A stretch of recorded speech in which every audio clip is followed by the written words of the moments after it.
What's up, you draft nerds? Welcome back to the Draft Hub. Today, we're going to be going through my mock draft after week 16 of the 2025 NFL season. Now, I know this seems maybe a little bit counterintuitive. I just posted a mock draft a couple days ago, but that was a 2 round mock draft.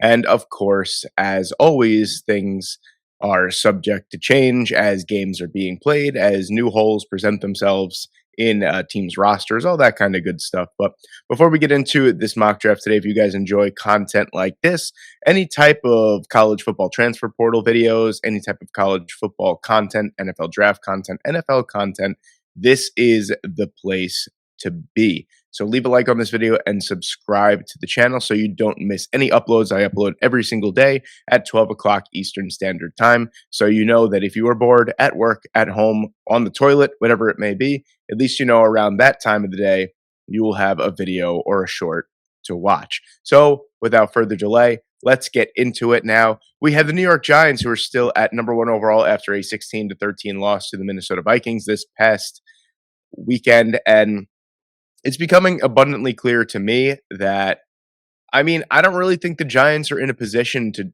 draft number 1 overall. I don't think there's a need on the Giants roster that warrants sticking and picking at number 1 overall. So there's a couple teams that are here that are, looking for quarterbacks, obviously, especially inside the top 5. You have the Raiders, who I'm pretty sure are content with sticking at picking at number 2 overall. Whichever quarterback falls to them at number 2 is probably who they're going to take. You have the New York Jets, you have the Arizona Cardinals as well. So the Giants, I think, are going to make a trade with their battery mates here with the New York Jets. They are the team that is in the best position to make a trade up to number 1. And this is what this trade today is going to look like. A lot of people say that it's going to take the Jets first. It's going to take number 4, number 18, and a first round pick next year. 3 first round picks to move up from 4 to 1 is absolutely absurd. I don't know what you guys are smoking. It's probably going to be something along the lines of this. And if you need 3 first round picks to move up 3 spots in the number 1 overall pick, I'd rather the Jets just trade 3 of those first round picks for an established NFL quarterback. I don't know why you would trade up that little with that much draft capital. So, yeah, I think it would look something along the lines of this. And this itself is a pretty egregious amount of draft capital, I think, in its own right here. But this is the trade that we're going to make. And the Jets are going to move up here. And I'll be honest with you guys, the more I like Fernando Mendoza, I do. I think he's going to be a very, very good NFL quarterback. The more that I watch him, and the more that I watch the way that the Jets are going to try and operate their offense, the more I think Dante Moore, if he declares, which I think he'd be a silly goose not to, because he, in my opinion, easily would shoot up to QB1 in this draft class if he were to declare. So I don't know why he hasn't yet. It's an extremely weak quarterback class. And I think out of all the quarterbacks, he's the most franchise changing quarterback. We still haven't seen his best football. He's still developing. He still could use, you can make the argument that he could go back to school for another year. That's a pretty solid argument as well. But in terms of being the number 1 overall draft pick, I would declare now, because I think he has the higher athletic upside and just the higher athletic quarterback upside than Fernando Mendoza does. And I think that he would fit on this Jets team, where I think Fernando Mendoza, unfortunately, would probably fall into that, you know, Sam Darnold-esque category for the Jets, where, man, he's got all the tools and, man, he just can't put it together. And then the Jets wind up trading him to another team and, he flourishes there. Where I think Dante Moore could develop with the team. And I think that Dante Moore could be able to potentially do more with less, where Fernando Mendoza, I feel like, would have to have just a little bit of a better team around him to succeed, where I think Dante Moore is that clear-cut quarterback one. So we're going to take Dante Moore here at number 1. And then subsequently, we're going to take Fernando Mendoza number 2 overall to the Las Vegas Raiders. The Raiders, who are coming off of only a 2-point loss away from home to the Houston Texans. That was a little bit of a surprising game there. I thought the Texans were going to run away with that, especially after the pick 6 in the first 2 minutes of the game. But yeah, the Raiders are coming off of a competitive loss here. But regardless, the quarterback play is abysmal for the most part. Ashton Genty is finally turning that corner, and he's putting in performances where we say, yes, he definitely was worth the draft capital, and he is absolutely an awesome running back. We're seeing that. We saw that with the game against the Houston Texans as well, where he had that 61-yard receiving touchdown and he had a 51-yard rushing touchdown as well. But yeah, I mean, I don't really need an explanation here. The quarterback position for the Raiders is pretty abysmal at this point, and Fernando Mendoza, I think, is a clear cut breath of fresh air for Pete Carroll or whoever is going to be the head coach of this team going forward. So you have you have the Cleveland Browns at number 3 overall. And I think usually in any draft class, taking a wide receiver inside the top 3, that wide receiver has to be a game breaking, generational type of wide receiver. But in this draft class, which admittedly is pretty weak comparatively to other draft classes that we've seen in recent memory, I think this is a spot where it's warranted. And I think Carnell Tate is the player for me for Cleveland. I think that Tate, at least for me, I said this a couple days ago in my 2-round mock draft. Tate comes with way less concerns than Tyson for me, where maybe Tyson is a little bit more explosive than Carnell Tate. Tate, I think, is the safer option, the safer floor, where maybe Jordan Tyson, as long as he doesn't get injured at the NFL level, is going to be extremely explosive, and he's going to be a game-changing wide receiver. Carnell Tate, I think, is going to be a clear-cut number 1. I think, like I said, he's a route technician. He has improved vastly from 2024 to 2025. He's been an unbelievable player, and I think, especially with the Cleveland Browns, the way their offense runs right now, I think it is 100% warranted to take a wide receiver here inside the top 3. So I'm going to take Carnell Tate here at number 3 overall. And then at number 4 for the Giants, I think Jordan Tyson makes a lot of sense here. I usually flip-flop between Caleb Downs and Jordan Tyson. Arvell Reese is also on the board, which is usually not an option here, but I think I'm going to start to move in the direction of building an offense around Jackson Dart for him to succeed, because I mean, yesterday's performance was pitiful, and I'm not really necessarily talking about Jackson Dart's wholeheartedly. I'm saying that there's just no team around him for him to do anything more than what he did yesterday at that point. When everyone's healthy, he has Cam Scadaboo, he has Malik Neighbors. Adding Jordan Tyson to an offense like that would be uh, absolutely game changing for the New York Giants. And then, of course, they can get some offensive line help down the board. But especially now with more draft capital, I feel much better about taking a wide receiver at number 4 overall than maybe waiting until the second round. So we're going to take Jordan Tyson here at number 4.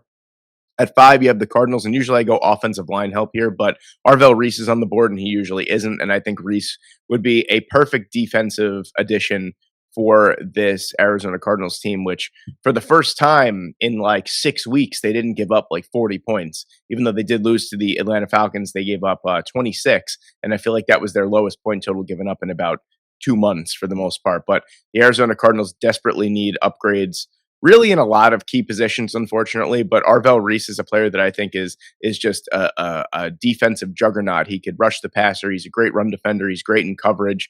He's just an overall heady football player that I think has the potential to be the number 1 overall defensive player in this draft class. And I think he's an immediate upgrade for the Arizona Cardinals defense.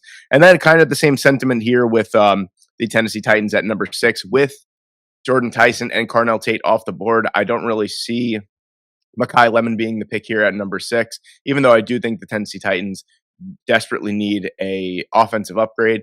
I think Jeremiah Love would make a lot of sense here as well. I'm going to hold off on that for now just because of Reuben Bain Jr. Now, I've been steadfast in my approach with Reuben Bain Jr. this draft cycle, where I've been saying that Reuben Bain Jr. is just the byproduct of prospect fatigue. A lot of people are just getting tired of him. They're looking for, you know, you know, holes in his armor as a defensive prospect, and a lot of people are saying, "Oh, he's got T-Rex arms, all that kind of stuff."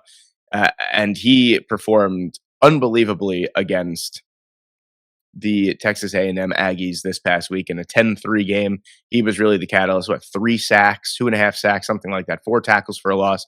He took those T-Rex arms allegations to heart, and he absolutely blew away the Texas A&M offensive line. So if you needed any reassurance of how good of a prospect Reuben Bain Jr. is, we got it in this week's game against the Texas A&M Aggies. And then, even the game coming up against the Ohio State, if he makes a huge impact like that again, I mean, against, the best team in the country, then watch out. But yeah, I'm going to take Reuben Bain Jr. here at number 6. I think it's an immediate upgrade pass rush wise for the Tennessee Titans, who are coming off of a nice victory over the Kansas City Chiefs. Admittedly, not the Chiefs team that we are used to, but still. And Cam Ward's been balling. Let's just talk about that for a second, because I've seen no national coverage on just how good Cam Ward has been playing the last month, 6 weeks of the season, with really not that much help around him. He's been playing awesome football, and he looks like he is legitimately the quarterback of the future for the Tennessee Titans going forward. I just got to show some love to Cam Ward there. He's been absolutely balling on that Tennessee Titans team. At number 7 overall, you have the Washington Commanders. Again, kind of the same thing with the Tennessee Titans with the top wide receivers off the board. It just kind of makes sense to go out there and get the best player available for a position of need. And Caleb Downs, I think, would be a huge difference maker on this defense.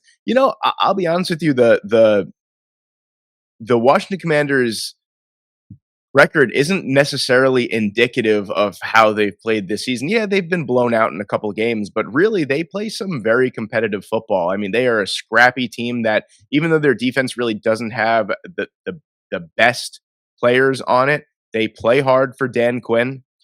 The offense with Marcus Mariota hasn't been nearly as bad as people are saying it's been.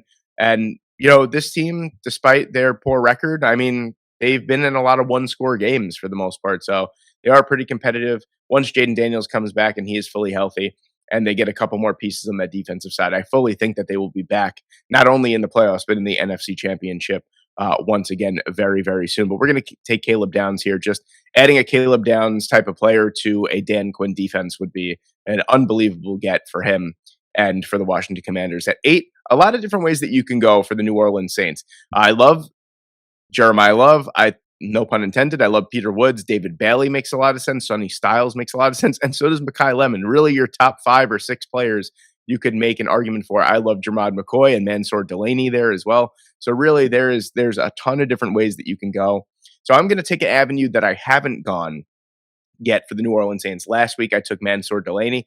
This week, I'm going to take Jeremiah Love. I think that Jeremiah Love to the New Orleans Saints is actually a sneaky like a sneaky option that no one's really discussed so far. Alvin Kamara is probably gone from the Saints after this season. This has been a disastrous season for him, easily his worst as a New Orleans Saint. Kendre Miller just can never stay healthy, and when he is healthy, I mean, he's shown flashes, but I don't think that he is the 3-down workhorse that they thought he was going to be, the successor for Alvin Kamara. Devin Neal has been a nice 5th-round rookie out of Kansas, but he's not someone that I think could fully take over. And then you have Evan Hall and Audric Estime, who are just really practice squad running backs at this time.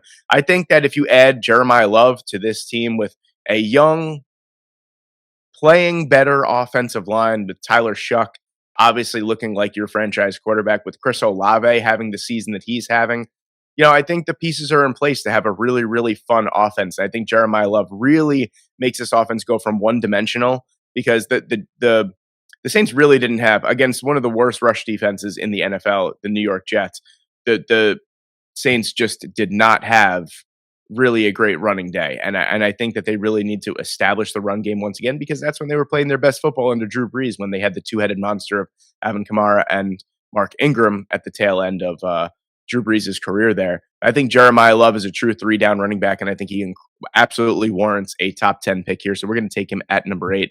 At 9, you have the Cincinnati Bengals here, and we're going to upgrade the pass rush. Really, I would love to upgrade the offensive line, but let me say this. I'm not entirely sure what Joe Burrow's future looks like for Cincinnati. I think if I was Cincinnati, I would fully invest all of my assets in the draft to upgrading the defense, because when everyone's healthy on the offense, we don't really have to worry about that side of the ball. But I mean, the defense, it is what it is at this point. Trey Hendrickson's obviously a free agent. I think David Bailey would make a lot of sense here, and Bailey's going to be in high demand. There's going to be teams that are going to want, the Dolphins are a team that could look for David Bailey, the Kansas City Chiefs as well, the Dallas Cowboys. So there's a lot of different avenues that you can go with David Bailey, but I'm going to stick and pick at number 9 for the Cincinnati Bengals, and we're going to take him here. Just easily the most disruptive edge rusher in college football, in my humble opinion, this year. He lit the world on fire for Texas Tech. You could argue because of the front four that they had between him, Romello Height, Skylar Gill-Howard, and Lee Hunter. I mean, that was probably is the most formidable front four in all of college football right now. But yeah, David Bailey's an absolute monster, and I think he would be a really nice replacement for Trey Hendrickson going forward. At 10, you have the Miami Dolphins here. And I mean, if anything was an indication yesterday between those two teams, the Cincinnati Bengals and the Miami Dolphins, is secondary, secondary, secondary, or pass rush, depending on who's on the board. But really, the only pass rusher at number 10 I like for the Miami Dolphins is David Bailey. He is not here. I think Mansour Delaney would make a ton of sense for this team. In my opinion, the best corner in this draft class. He is so versatile. He's excellent in man. He's excellent in zone. He's a good run defender as well. I just think that this is the perfect cornerback to rebuild your secondary around, and he's going to take away a lot of opposing wide receiver ones in the near future. So Mansour Delaney is my pick there at number 10. At 11, you have the LA Rams here. And I'm going to continue with the notion that the Rams are going to look to upgrade the offensive line. I always have Rams fans in my comment section saying that Warren McClendon is the right tackle of the future. Yeah, that's great. I still think that if I have an opportunity to draft Spencer Fano or Francis Mauigoa at number 11, I am 100% going to do that because both of those players are way more athletic and, in my opinion, just way better than Warren McClendon. I kind of flip flop either way, depending on where the LA Rams are. But at this point, we haven't seen a offensive lineman go off the board yet. So we really have our pick of the litter here. And I'm going to take Spencer Fano. I think that he is just unbelievable. Like I said, an athletic freak, long, strong, can kick out to the second level. Yeah, he's someone that I think is just going to be athletically head and shoulders above every other offensive tackle in this draft class. And I'm glad that he made the switch a while ago from left to right tackle. I think he's a way better natural right tackle, and I think that he's going to upgrade this offensive line for whoever is under center going forward. You know what? If you have a good offensive line, why don't you want to keep it going? That's what I'm saying. Like Spencer Fano is a player that has so much appeal on as a tackle, even potentially on the interior as well going forward. He's someone that I think you could kind of piece anywhere on your offensive line. He's going to be a great player. Why wouldn't you want to have a player like that on your offense? I don't really get it. So at this point, at 12 for the Kansas City Chiefs, there's been a couple players that have gone off the board recently that I think would have been a great fit. That where the to me, I think at this point, the Chiefs are kind of looking at the board. They're going, all right, yeah, we could take this guy. We could take this guy. We could upgrade the pass rush, all that kind of stuff. We could take Kenyon Sadiq here. We could take Jermon McCoy.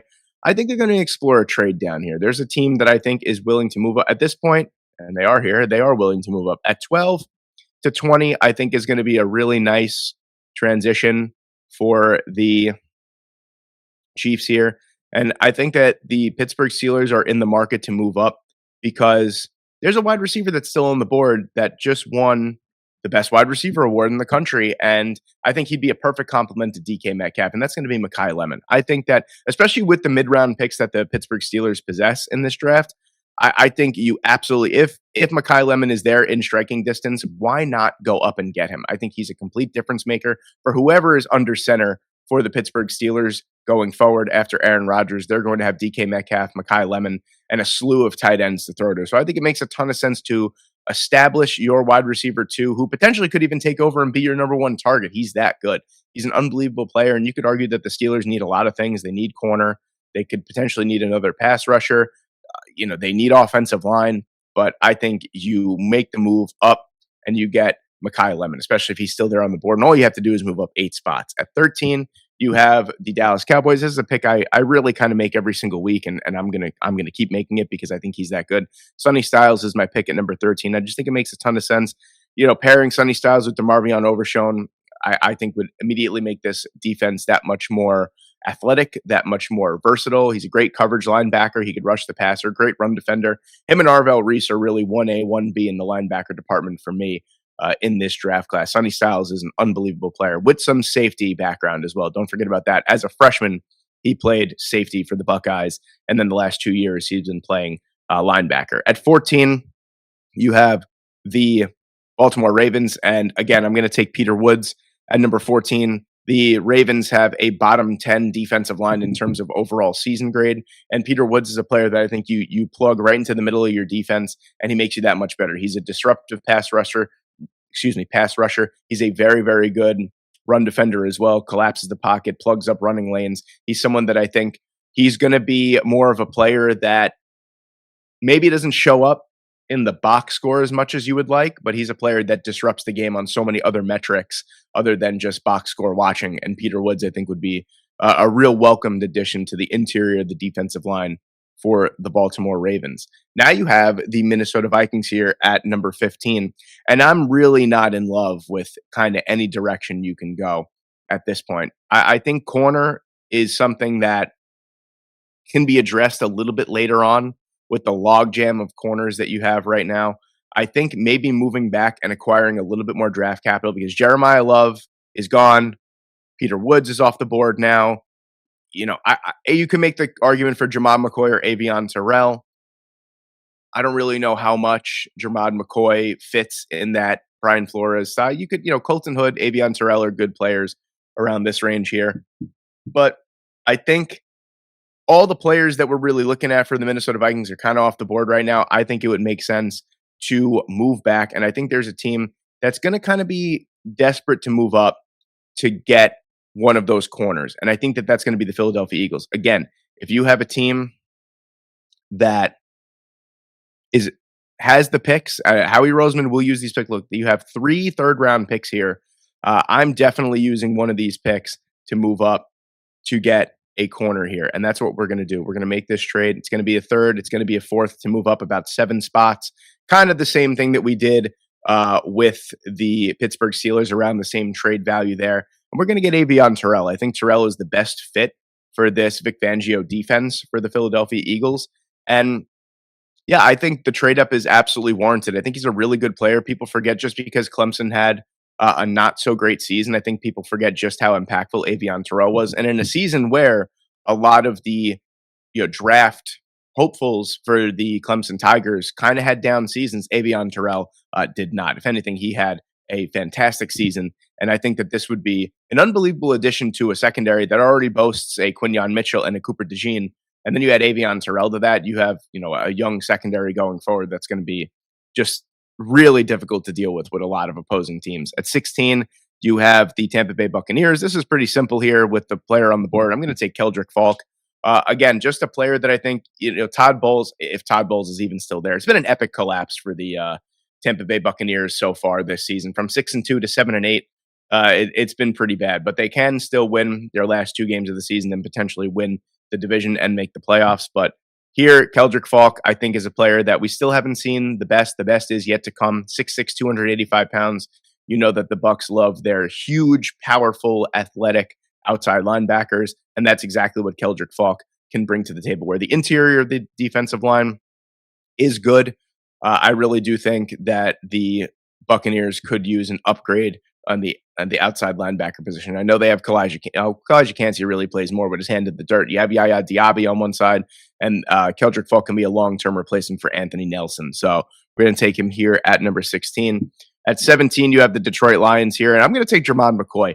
I think this makes a lot of sense. Really, the 2 teams that I think would be fighting for Avion Terrell would be the Detroit Lions and the Philadelphia Eagles. That's another reason why I made the trade up. There are teams that were ahead of the Philadelphia Eagles that could definitely use corner help, that being the Lions, the Jets, the Kansas City Chiefs, and the Dallas Cowboys all could have used corner help. So I think the trade up was that much more warranted. So you kind of get your pick of who you want.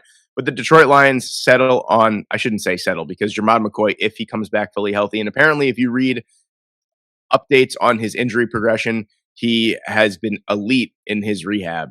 And I think it was very smart of Jamad McCoy to not come back from injury. He tore his ACL in January. He was probably able to come back at some point in November. He opted not to. He's really been rehabbing that injury almost to the point where, it almost hasn't even happened yet. I think that was the smartest move that he possibly could have made.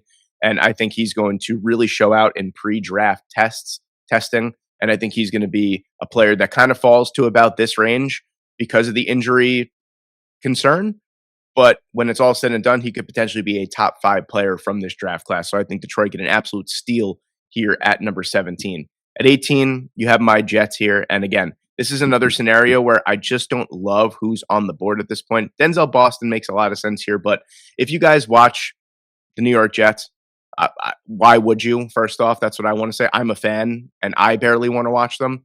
But the Jets here at this point, I think, especially with the draft capital you just gave up to move up to get your franchise quarterback, I think you could trade down at this spot and get some more draft capital back and kind of let the board fall the way that it has, because I'm not really loving the way that the board has fallen. I like Denzel Boston, but the defensive side of the Jets has just been so ass. There's really no other way to describe it, that you kind of just have to, after you get your franchise quarterback, you kind of got to be like, all right, let's just put all of our draft capital into the defense. It has been that bad. And it's kind of alarming at this point. But the Chicago Bears are a team that I think at this point are going to be aggressive to try and trade up. I think that they have the draft capital. They have a great roster at this point.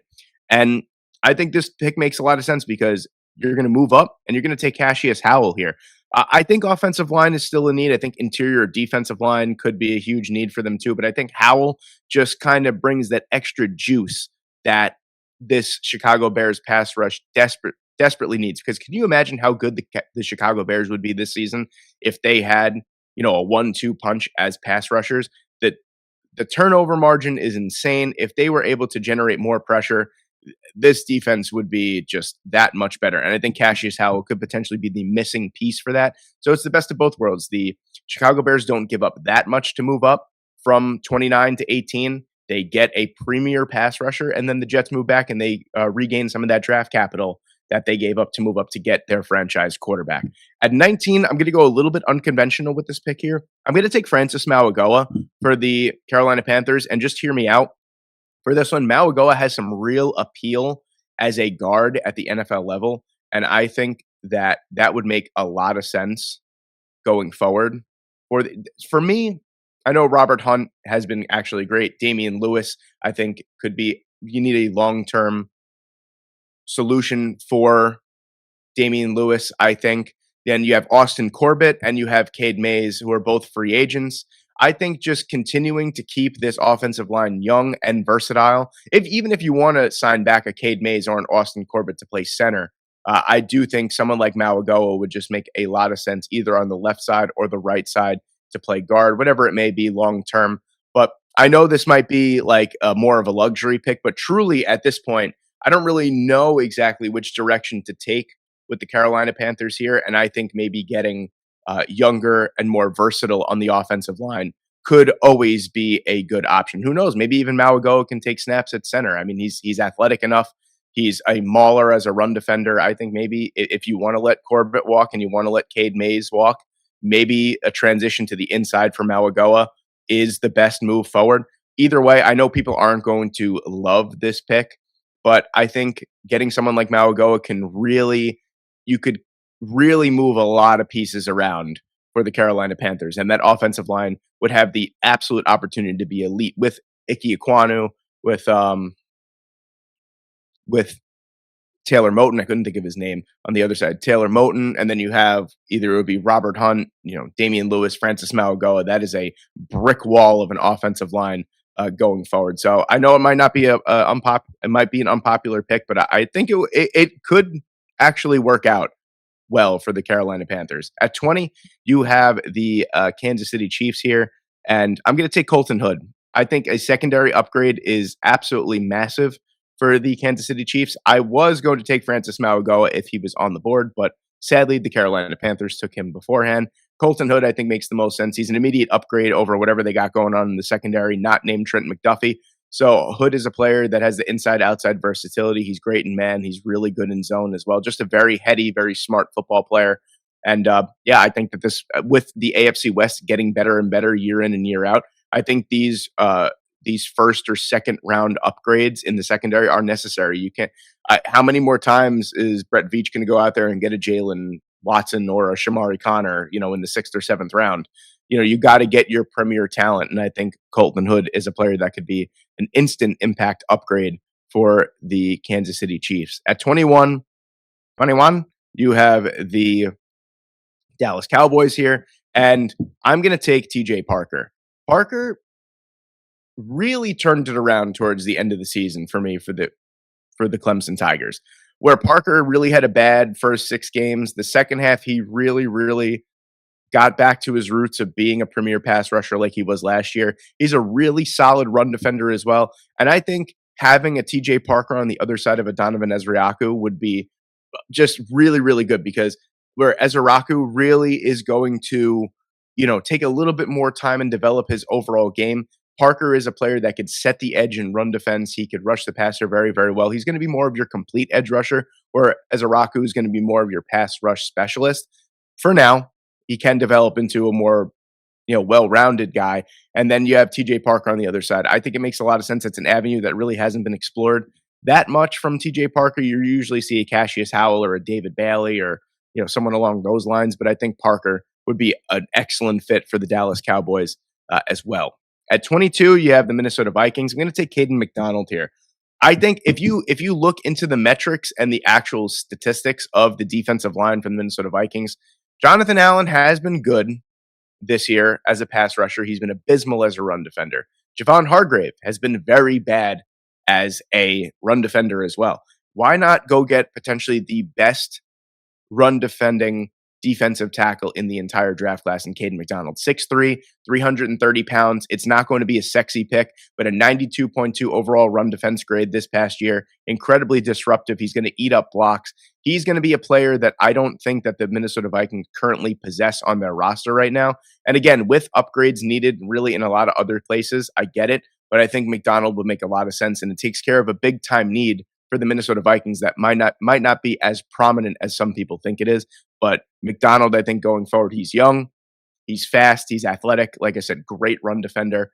And I think it also gives you the opportunity to save a little bit of cash, maybe have Jonathan Allen or Javon Hargrave as a cap casualty. It gives you a little bit more leeway and flexibility financially. So give me Caden McDonald here at number 22. At 23, I'm going to go with Ola Owane. Left guard, is a big time need for the Houston Texans. Really, a lot of the offensive line in general. Titus Howard is actually having a pretty good season as the right tackle. So I think an interior offensive line upgrade could be a little bit more necessary. So we're going to take Owane here as easily the best interior offensive lineman in the entire draft class. Continue to get this offensive line right, because look at how good the Houston Texans are right now with the offensive line that they have. Can you imagine if they had an elite offensive line and they were able to play defense the way that they can? I mean, this would be an unstoppable team. So Owane would be a huge addition to that offensive line. At 24, I'm going to take Denzel Boston. Again, I mean, we saw it yesterday. Josh Allen was held to 130 passing yards. This passing offense is just way too inconsistent for me. You need a big body receiver that could win down the field and that just kind of could win in all three levels of the defense. And that's exactly what Denzel Boston can do. I think that he would be just as good as Stephon Diggs was in Buffalo if he was drafted here. He's that type of wide receiver for me. Again, great contested catch rate, huge frame, big catch radius. He is something that the Buffalo Bills thought Keon Coleman was going to be. So I'm going to take Denzel Boston here at 24. At 25, I think I've made this pick quite a bit. I'm going to take Casey Concepcion here. I just think that the San Francisco 49ers really need an offensive upgrade and the wide receiver position. A couple of different ways you can go. Left tackle, obviously, is going to be a big time need sooner rather than later. Interior of the offensive line could be a big need as well. Defensive line is always going to be, with a Robert Saleh defense, you're always going to need, for a 9-man rotation, you're always going to need big bodies on the defensive line. But really, Ricky Pearsall hasn't really worked out as a first-round pick yet. Jawan Jennings is pretty inconsistent. And then Brandon Ayuk is, nowhere to be found. So Casey Concepcion, I think, would immediately, especially with your big stars getting older, in your George Kittle, in your Christian McCaffrey, these guys are getting older and kind of crashing back down to earth just a little bit. I think Concepcion would be a breath of fresh air, and he would open up so much in this passing offense for the San Francisco 49ers. At 26, you have the Los Angeles Chargers. Going to go in a little bit of a different route here with Owane off the board. I know Emmanuel Pergnon is still here, but I think the interior of the defensive line is a position that Jesse Minter and Jim Harbaugh are going to look to upgrade this offseason. And I really love the fit of Christian Miller in LA. I think that's a really slept on spot for Christian Miller. This is a player that's been so brutally consistent for the Georgia Bulldogs in his 3 years. He's a fantastic run defender. He gets pressure on the quarterback as well. The sack numbers aren't really there, 3.5 sacks in 3 years, but he's going to be your disruptive, strong force on the interior of the defensive line. Really long, 6'4", 315 pounds, super athletic, explosive first step. He's a player that I think is going to be just really, for wherever he goes, whether it be He's a three tech in a 4-3 or in an odd front. He plays on the interior. I just think Miller is going to be a dominant force on the interior for years to come, and I think that this is a much needed upgrade for the Los Angeles Chargers going forward. So I'm going to take Christian Miller here. At 27, I'm going to take Caden Proctor. The offensive line for the Cleveland Browns desperately needs to be upgraded. Really, all five positions of the offensive line could be upgraded upon here. And we're going to take Caden Proctor, 6'7", 366 pounds. Sign me up as my blindside blocker of the future right there. At 28 for the Rams, again, we played with house money at the beginning of the first round. We took Spencer Fano, our right tackle of the future. Why not set yourself up for success going forward? Why not take Ty Simpson? He's still on the board. Ty Simpson is coming off of a great game against one of the top defenses in college football in the Oklahoma Sooners. I still believe, man. I think that he's going to need time to develop. But even if Matthew Stafford plays one more season for the Rams, imagine learning behind Matthew Stafford and Sean McVay. I mean, Ty Simpson would be ready to go pretty much instantly at that point. I think Simpson is kind of a little bit more of the quarterback Sean McVay is going to be looking for going forward, a little bit more athletic, someone that can maneuver the pocket very, very well. Simpson is going to be a star if he lands in Los Angeles. Mark my words. So we're going to take him here at 28. And of course, you get that fifth-year option for your quarterback. So once you're done paying Matthew Stafford, when he eventually retires, you have an extra year for Ty Simpson as well. So I think the fifth-year option is very, very valuable for teams looking for future quarterbacks here. You have my Jets at number 29. And I'm going to go with a secondary pick here. And I'm going to take Keith Abney the second. I think that corner is a huge need for the Jets.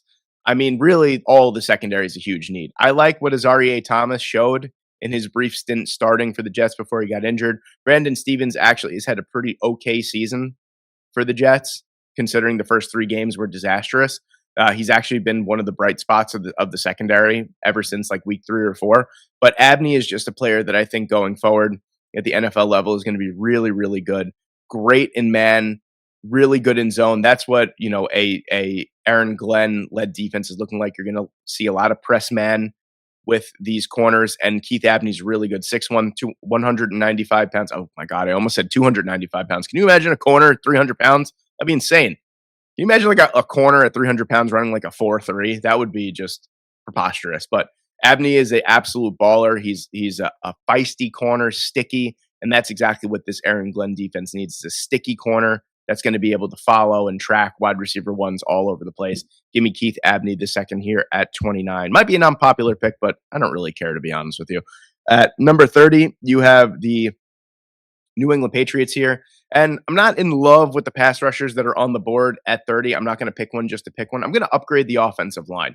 With Morgan Moses, getting up there in age, I know that he has signed a multi-year contract for the New England Patriots, but why not get younger and better on the offensive line? You already got Will Campbell, your left tackle of the future. Why not go and get your right tackle of the future? I think Blake Miller is a player that I'm very high on, that maybe not a lot of people are high on, as a true right tackle of the future for a lot of teams. And Miller, I think, kind of fits the offensive style that the Patriots are trying to run, that outside zone running with Travion Henderson. I think Miller is extremely athletic. He's very technical, and he's got a very athletic build as well. And I think Miller would be a really nice fit for the Patriots here. And at 31, the Denver Broncos don't even have to trade up. Kenyon Sadiq falls right into their lap here. And I think that would be, I think this would take the passing offense of the Denver Broncos over the top. And also, he's someone that on the end of the line could run block very, very well. Sadiq is especially for his size, 6'3", that's 238, 245 pound frame. He's a very, very good blocker on the end of that line as well. Don't let that fool you. Sadiq is the complete package as a tight end. And I think the Denver Broncos get a huge upgrade at the tight end position here. And then the last pick at 32, you have the Seattle Seahawks. Interior offensive line is a big time need for this team. Emmanuel Pregnon is going to be the player for me. A really, really strong player, had a phenomenal season for the Oregon Ducks, and is still having a great season. He had a great game against the James Madison Dukes this past weekend as well. He's a player that I think isn't going to be a sexy pick. But when was the last time the Seahawks made a sexy pick in the first round? I mean, the Seahawks are always taking these, whereas some draft analysts say like, oh, guards, linebackers, safeties aren't really players that you draft really, really high. I feel like the Seahawks are a team that really take those players into consideration very early on in the draft. And Pregnone is a player that I think is super solid, and anything is better that I could probably block better than Anthony Bradford at this point. So we're going to take Emmanuel Pregnone here to finish the first round mock after week 16 of the NFL season. There you have it, ladies and gentlemen. There are the results of our first round mock after week 16 of the NFL season. Let me know what you guys think in the comment section below. Thank you guys so much for watching today. I hope you enjoyed, and I hope I see you in the next one.